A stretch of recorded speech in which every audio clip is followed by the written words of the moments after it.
सभी को नमस्कार, सभी को राधे राधे डियर स्टूडेंट्स। जैसा कि आप लोगों को पता है, आप लोगों ने थंबनेल देखा है। आज हम लोग जो बात करने वाले हैं, various types of competitive exams में पूछा हुआ है। और फिलहाल के सिलेबस की बात करूं तो रीट के सिलेबस में बीएसटीसी, पीटीईटी, जितने भी कॉम्पिटिटिव एग्जाम्स हैं, एंट्रेंस एग्जाम है, सब में ये टॉपिक पूछा जाता है। टॉपिक स्टार्ट करते हैं सेंटेंस का। लेकिन उससे पहले आप लोग मेरे से प्रॉमिस करिए, इस वीडियो लेक्चर को आप लोग शेयर करेंगे।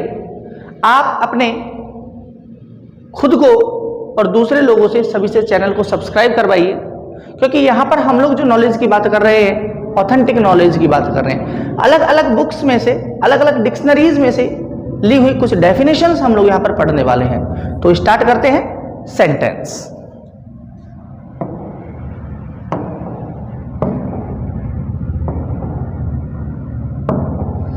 तो आज हम लोग जो बात करने वाले हैं, वो बात करने वाले हैं भाई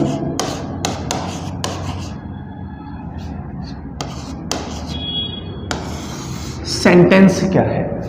सेंटेंस की मैं बात करूं तो हिंदी में इसको वाक्य बोलते हैं। ध्यान रखें, हम लोग हिंदी से हम लोग बहुत ज्यादा कंपैरिजन ना करके केवल कोशिश करें कि इंग्लिश से इंग्लिश में ही इसको हम लोग समझने की कोशिश करें। तो सेंटेंस मीन्स वाक्य। स्टार्ट करते हैं। क्या इसकी डेफिनेशन हो सकती है, एक बार हम लोग देख लेते हैं। A sentence is a group of words. लिखें,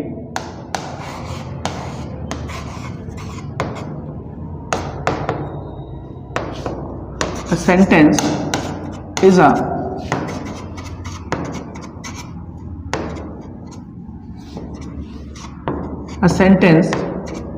a group of words put together to carry. Put together to carry. Definitions हम लोग जरूर लिखें। To carry an idea, to carry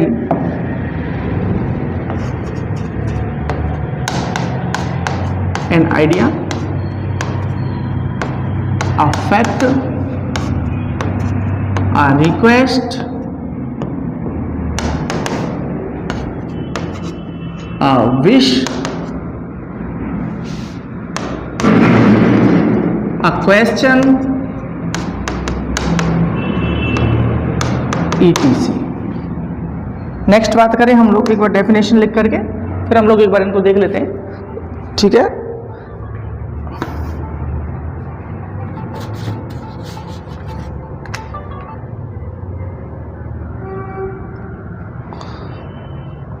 next अगर हम लोग बात करेंगे कि सेंटेंस को कैसे एक्सप्लेन कर सकते हैं, तो हम लोग देख सकते हैं कि sentence is an array of multiple words. एक डेफिनेशन और लिख लेते हैं। A sentence is an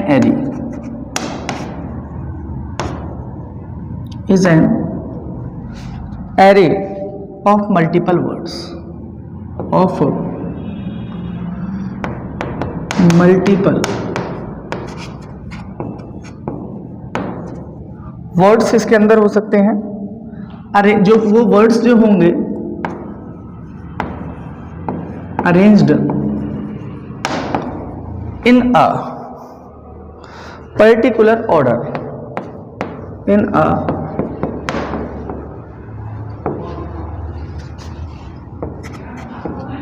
particular order and meaningful वे में होंगे, एंड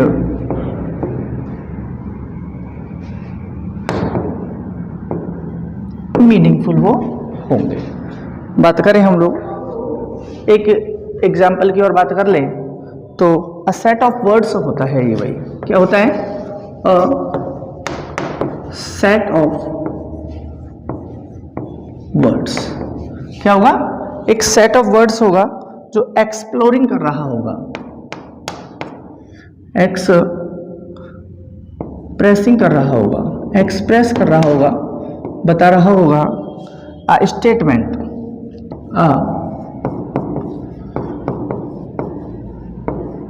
स्टेटमेंट को a question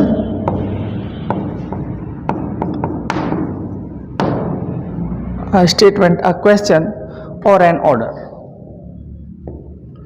or an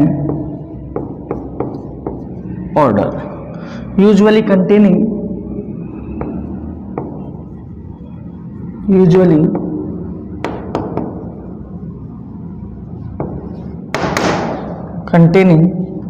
a subject and a verb, a subject and a verb. तो dear students, I have written here three definitions मैंने यहाँ पर आप लोगों के लिए लिखी है कि एक सेंटेंस कैसे हो सकता है। तो एक बार देख लीजिए, a sentence is a group of words. एक सेंटेंस जो होता है ग्रुप ऑफ वर्ड्स होता है, शब्दों का एक समूह होता है। ग्रुप ऑफ वर्ड्स मतलब कि शब्दों का एक समूह होता है, but together to carry an order. लेकिन एक साथ में उसके अंदर होना चाहिए, एक आइडिया होना चाहिए, कोई फैक्ट होना चाहिए, कोई रिक्वेस्ट होनी चाहिए, कोई विश होनी चाहिए, क्वेश्चन होना चाहिए, कोई स्टेटमेंट होना चाहिए। ये एक सेंटेंस के अंदर होना चाहिए, मीनिंगफुल होना चाहिए। That means a sentence is an array. Array means होता है एक सिस्टम है, एक अरेंजमेंट है। A sentence is an array. Array means होता है अरेंजमेंट।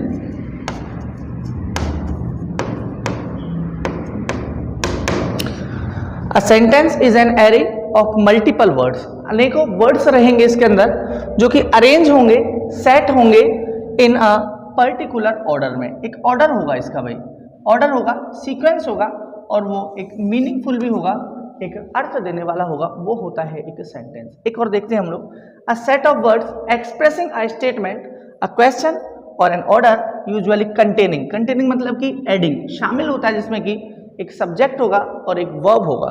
तो ये वाली जो डेफिनेशन है डियर स्टूडेंट्स, ये वाली डेफिनेशंस ये कैम्ब्रिज जो डिक्शनरी है वहां से इसको लिया गया है। आप लोग लिख लीजिए इसको,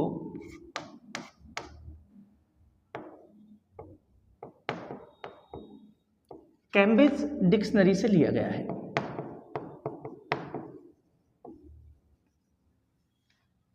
ये वाली डेफिनेशन कैम्ब्रिज डिक्शनरी से ली हुई है। तो हम लोग ध्यान रख ले, सेंटेंस को हम लोग कैसे एक्सप्लेन कर सकते हैं। ठीक है, हम लोग बात कर सकते हैं सेंटेंस से रिलेटेड। और कुछ बात करें तो हम बात कर सकते हैं कि सेंटेंस जो होता है, कुछ एग्जांपल्स देख लेते हैं सेंटेंस के। Example, she is writing a book. Next, I am teaching English for REIT students, or REIT students. एक और लिख लीजिए, आर यू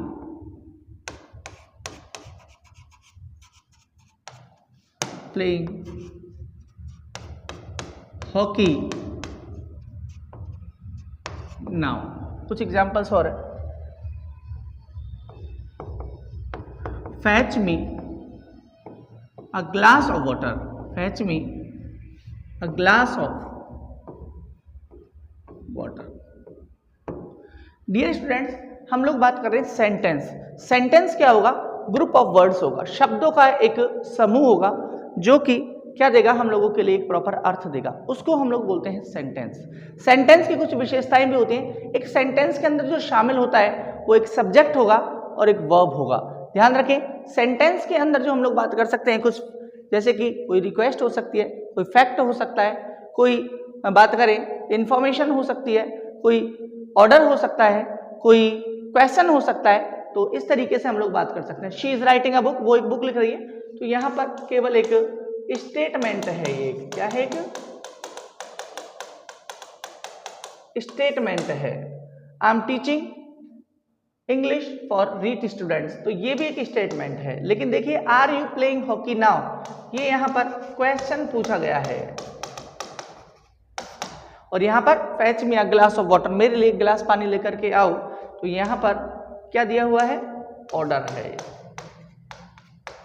तो इजी वे में हम लोग समझ सकते हैं, एक सेंटेंस एक वर्ड्स का ग्रुप होगा जो कि एक प्रॉपर सिस्टम को फॉलो करेगा, सीक्वेंस में होगा और हम लोगों के लिए कई तरीके की बातें कर सकता है। एक आइडिया लेके आ सकता है, कोई फैक्ट लेके आ सकता है, कोई रिक्वेस्ट लेके आ सकता है, कोई विश लेके आ सकता है, कोई डिजायर लेके आ सकता है, कोई क्वेश्चन लेकर के आ सकता है, तो उसको हम लोग बोल सकते हैं सेंटेंस। आई होप सेंटेंस की डेफिनेशन में हम लोगों को कोई डाउट कंफ्यूजन नहीं होना चाहिए। नेक्स्ट अगर हम लोग बात करेंगे तो बात कर सकते हैं कि इसका फॉर्मेशन कैसे होता है। तो आप लोग नेक्स्ट लिखिए, formation of a sentence. Sentence का फॉर्मेशन क्या है?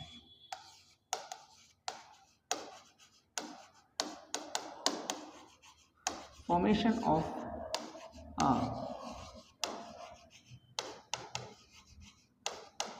सेंटेंस। सेंटेंस का फॉर्मेशन किस तरीके से है? तो आप लोग देखें कि पहले हम लोग लेंगे वर्ड, वर्ड से अगर हम लोग डाउन चलें तो बात कर सकते हैं फ्रेज की, फ्रेज से अगर हम लोग और डाउन जाएं तो बात करेंगे क्लॉज की, तब जाकर के क्या बनेगा, हम लोगों का एक सेंटेंस बनेगा।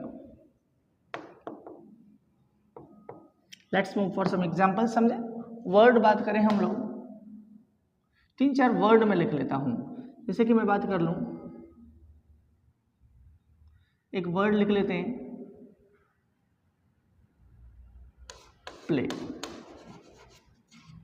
ऐसे वर्ड्स को हम लोग लेकर के आए, एक ग्रुप में लेकर के आए और एक फ्रेज बना लें, जैसे कि in the evening.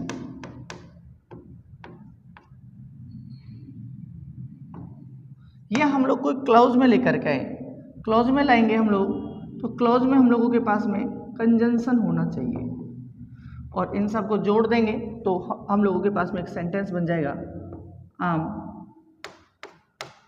Playing in the evening.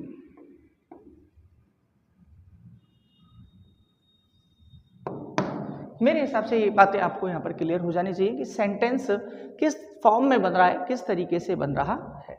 कुछ पार्ट्स की बात करें हम लोग, पार्ट्स ऑफ अ सेंटेंस। तो यह हम लोग बात करें, कुछ कैरेक्टरिस्टिक्स की बात करें हम लोग।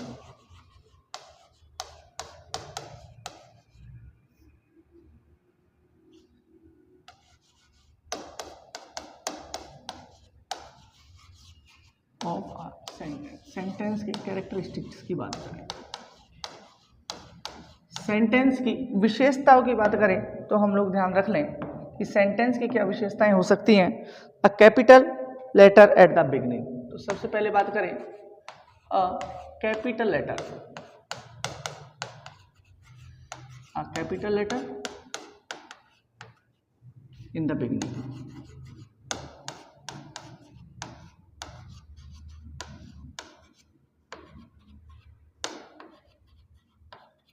Capital letter in the beginning.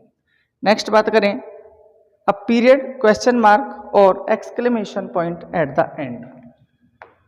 या बात करें an appropriate, appropriate punctuation mark,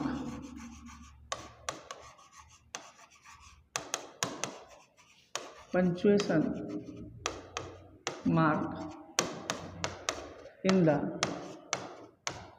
end of sentence।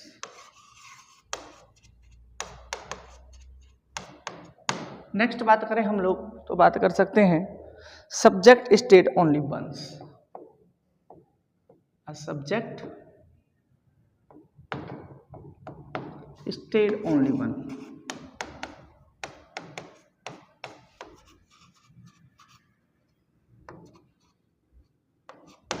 Next कुछ और इसकी विशेषताएं हैं, एक कंप्लीट वर्ब फ्रेज होना चाहिए,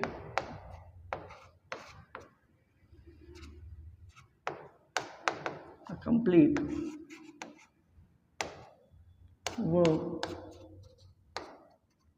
फ्रेज ये होना चाहिए। नेक्स्ट बात करें तो स्टैंडर्ड वर्ड ऑर्डर भी इसके अंदर होने चाहिए,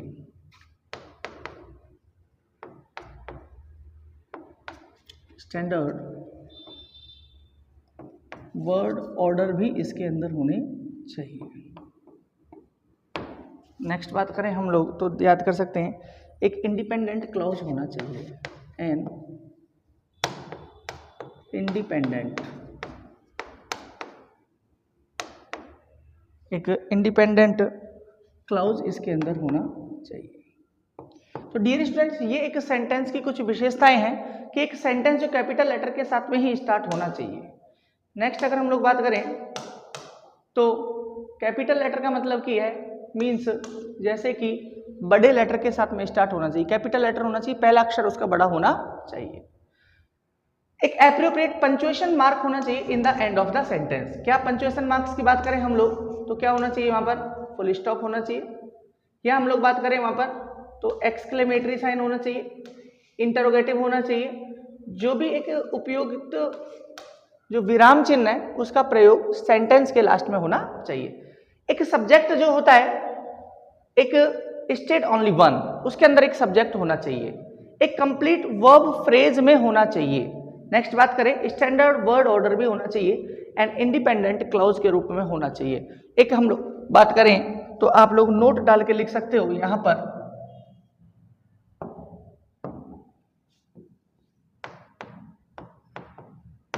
without verb,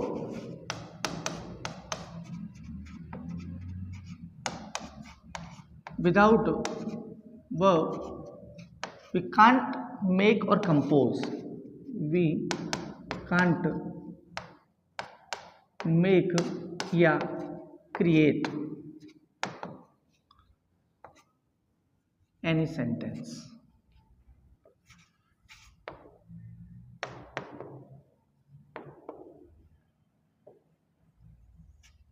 तो ये बात हम लोग बिल्कुल ध्यान से रख लें कि एक बिना हम लोग वर्ब के एक सेंटेंस नहीं बना सकते, लेकिन केवल और केवल एक वर्ब से हम लोग एक सेंटेंस बना सकते हैं। चलो कुछ सेंटेंस के एग्जांपल्स हम लोग देखते हैं, ठीक है। नेक्स्ट फ्रेज पर आते हैं, नेक्स्ट पेज पर आते हैं भाई, और बात कर सकते हैं कुछ एग्जाम्पल इनसे related. The sun rises in the east, जैसे मैं लिख देता हूँ कुछ examples.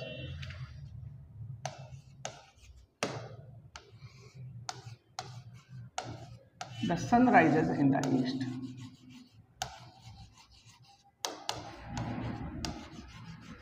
The sun rises in the east. एक एग्जाम्पल और लिख लीजिए, India becomes free in 1947। India becomes free in 1947। एक एग्जाम्पल और लिख लीजिए, you should help needy person. You should help needy person.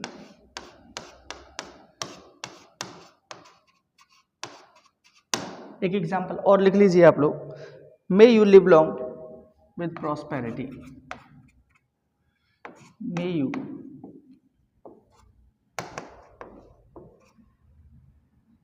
live long with happiness। ले लो, prosperity ले लो, कैसे भी लिख सकते हैं हम लोग इसको भाई, happiness। एक एग्जाम्पल लास्ट और ले लीजिए, how did she make food for the guest। how did she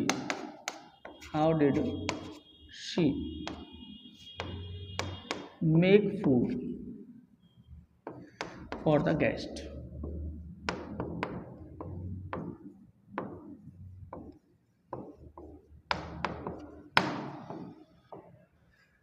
यही बात हम लोग कर रहे हैं कि एक सेंटेंस कैसे हो सकता है। तो सेंटेंस हम लोगों का कैपिटल लेटर के साथ में स्टार्ट होगा और लास्ट में एक फुल स्टॉप के साथ में या एप्रोप्रिएट जो साइन होगा उसके साथ में स्टार्ट एंड होगा।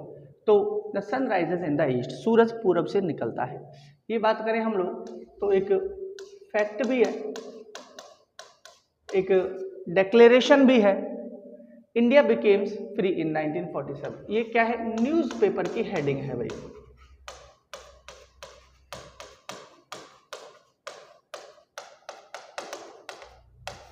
नेक्स्ट बात करें, you should help the needy person.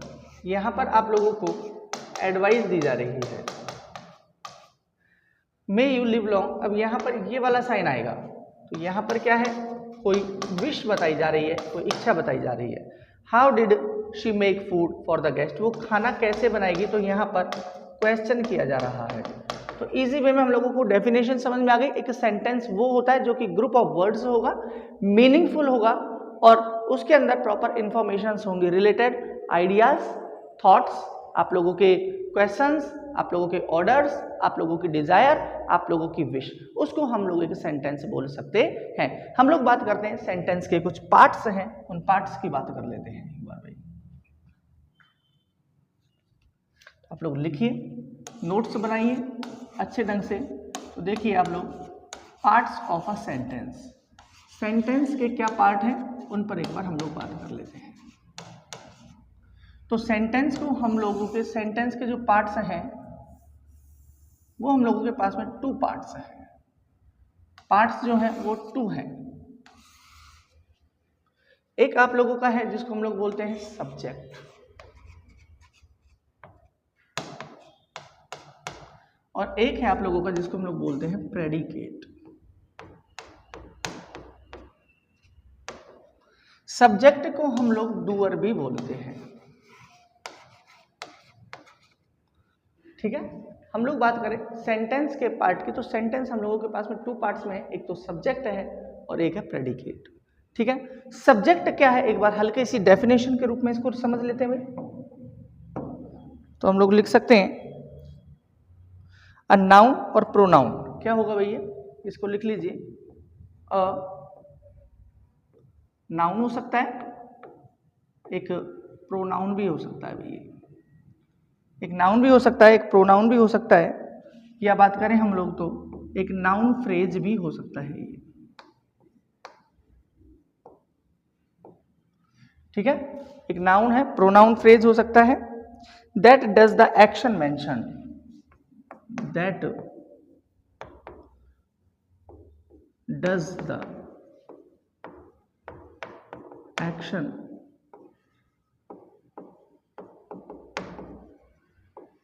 mentioned in the sentence, in the sentence। Examples भी हम लोग लिखेंगे। इट मोस्टली कम्स, इसकी एक और विशेषता लिख लेते हैं हम लोग, it mostly comes,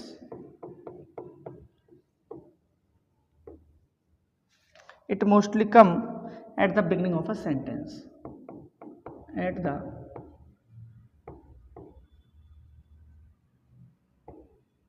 beginning of a sentence।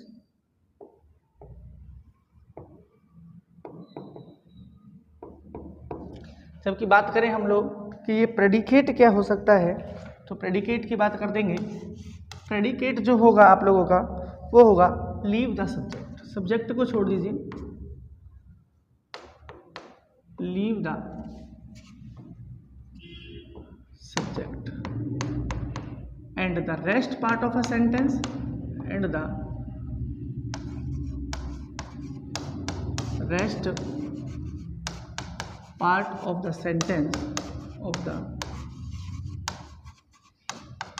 sentence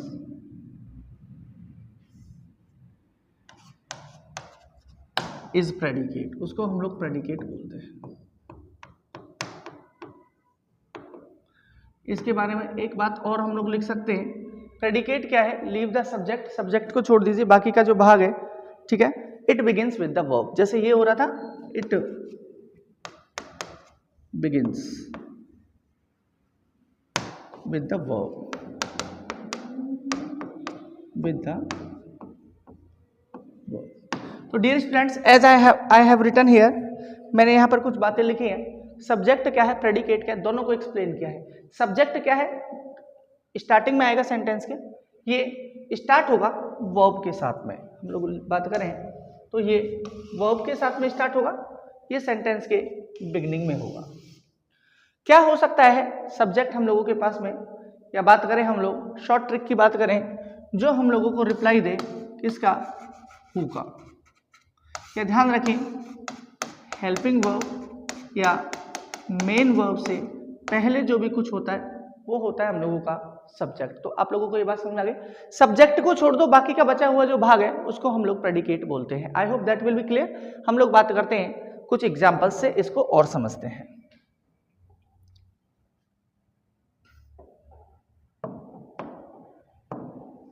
example लिखिए, Anil sir teach us English compulsory and literature.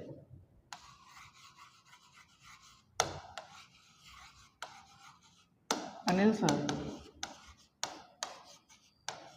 Teach us English compulsory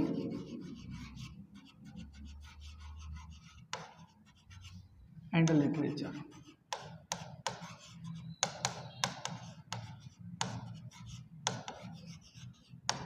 दो चार एग्जाम्पल और लिखेंगे हम लोग भाई। बात कर सकते हैं, Falgun and Naman are naughty boys.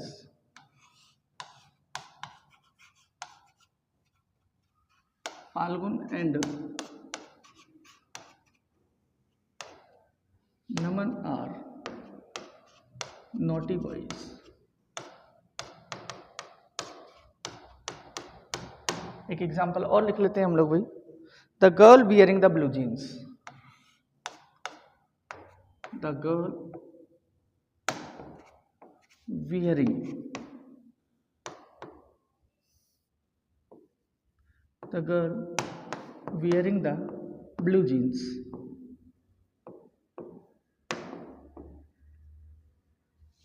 is my neighbor।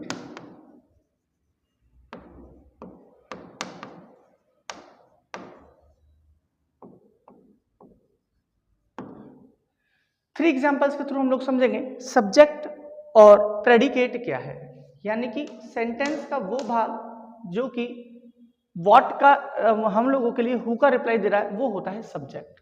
मैंने बताया कि Anil sir teach us English compulsory and literature. Who teach us जो हमको किसका रिप्लाई दे रहा है, हु का रिप्लाई दे रहा है, वो होता है सब्जेक्ट। तो ये क्या है, सब्जेक्ट। इसको सब्जेक्ट को छोड़ दो, बाकी का जो बचा हुआ भाग है इसको हम लोग बोल रहे हैं प्रेडिकेट।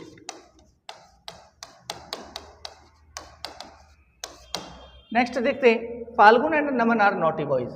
अब फाल्गुन, अब देखो वहां तो एक ही वर्ड था लेकिन यहाँ पर दो सब्जेक्ट आ गए हैं, तो ये हो जाएगा आप लोगों का सब्जेक्ट, और सब्जेक्ट को छोड़ दो बाकी का जो बचा हुआ जो भाग है इसको हम लोग बोल रहे हैं प्रेडिकेट। ऐसे ही the girl wearing the blue jeans. अब देखिए आप लोग यहाँ तक देखिए, ये पूरा है तो एक फ्रेज के रूप में आ रहा है लेकिन हु का रिप्लाई दे रहा है, तो ये भी आप लोगों का सब्जेक्ट है और ये बचा हुआ भाग जो है इसका ये प्रेडिकेट कहलाता है। कुछ कंपोनेंट्स हैं उन पर भी हम लोग एक बार बातचीत कर लेते हैं कि इसके कंपोनेंट्स क्या क्या हो सकते हैं। इसके कंपोनेंट्स की बात करें तो हम लोगों के पास में जो कंपोनेंट हैं इसके वो मैं लिख देता हूं, आप लोग लिखिए कंपोनेंट या एलिमेंट्स भी बोलते हैं इनको भाई, एलिमेंट्स ऑफ अ सेंटेंस। तो हम लोग केवल देखेंगे कि इसके एलिमेंट्स कौन कौन से हैं। तो हम लोग बात कर सकते हैं SVOCA, या हम लोग इसको बोलते हैं SPOCA। एक बार देख लेते हैं सबका मीन क्या है। एस का मीन है भाई सब्जेक्ट, वी का मीन है यहाँ पर वर्ब, ओ का मीन है यहाँ पर भाई ऑब्जेक्ट, सी का मीन्स है यहाँ पर कॉम्प्लीमेंट्स,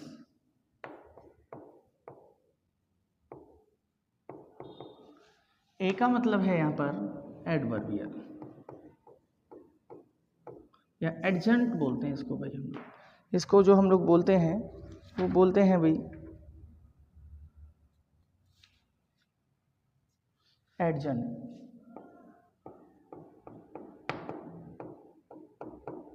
ऐसी हम लोग बात करें, एस का मीन है यहाँ पर भाई सब्जेक्ट या डूअर, पी का मतलब है यहाँ पर प्रेडिकेटर,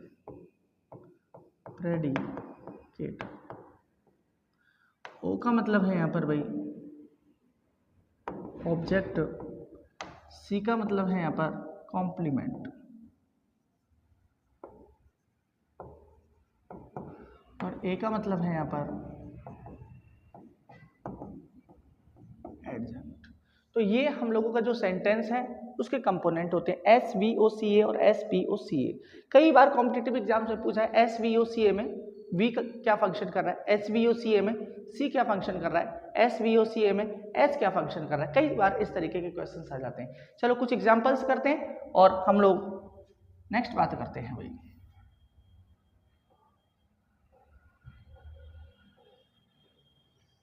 कुछ एग्जाम्पल हैं इनको हम लोग कर लेते हैं सॉल्व। जैसे लिखिए आई प्ले, लिखते जाइए आप लोग कुछ examples. I close the door, I close the door. इसमें SVOCA निकाले भैया आप लोग। आई एम रेडी, इसको लिख लीजिए I am ready. Full form में हम लोग पढ़ेंगे कि सब्जेक्ट वर्ब ऑब्जेक्ट कॉम्प्लीमेंट का यूज कहाँ होता है। यहाँ पर हम लोग केवल और केवल हल्का सा एक डिस्क्रिप्शन देख रहे हैं इसका भाई। आई वेंट टू जयपुर,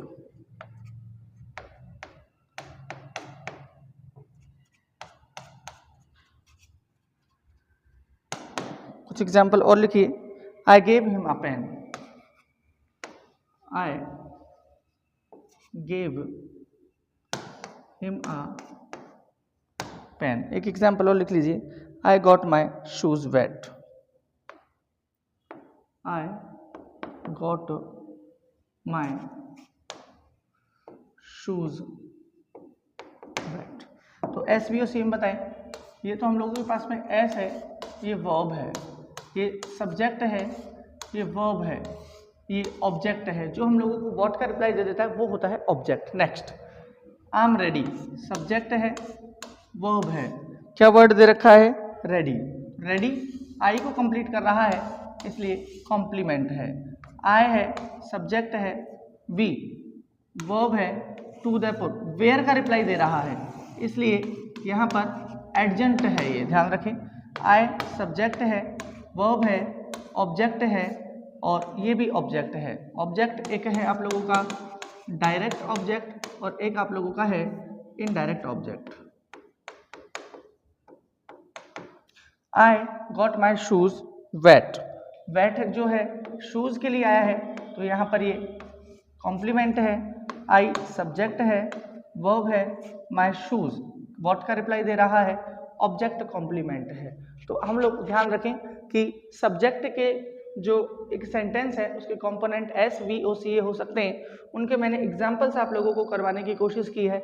आप लोगों को ये बातें क्लियर हो जानी चाहिए। डियर स्टूडेंट्स, आप लोगों को मैंने इस सेशन में सेंटेंस के कुछ जो फॉर्मेशन है, सेंटेंस की डेफिनेशन है, सेंटेंस के कुछ एलिमेंट्स हैं वो इस सेशन में कंप्लीट करवाने की कोशिश की है।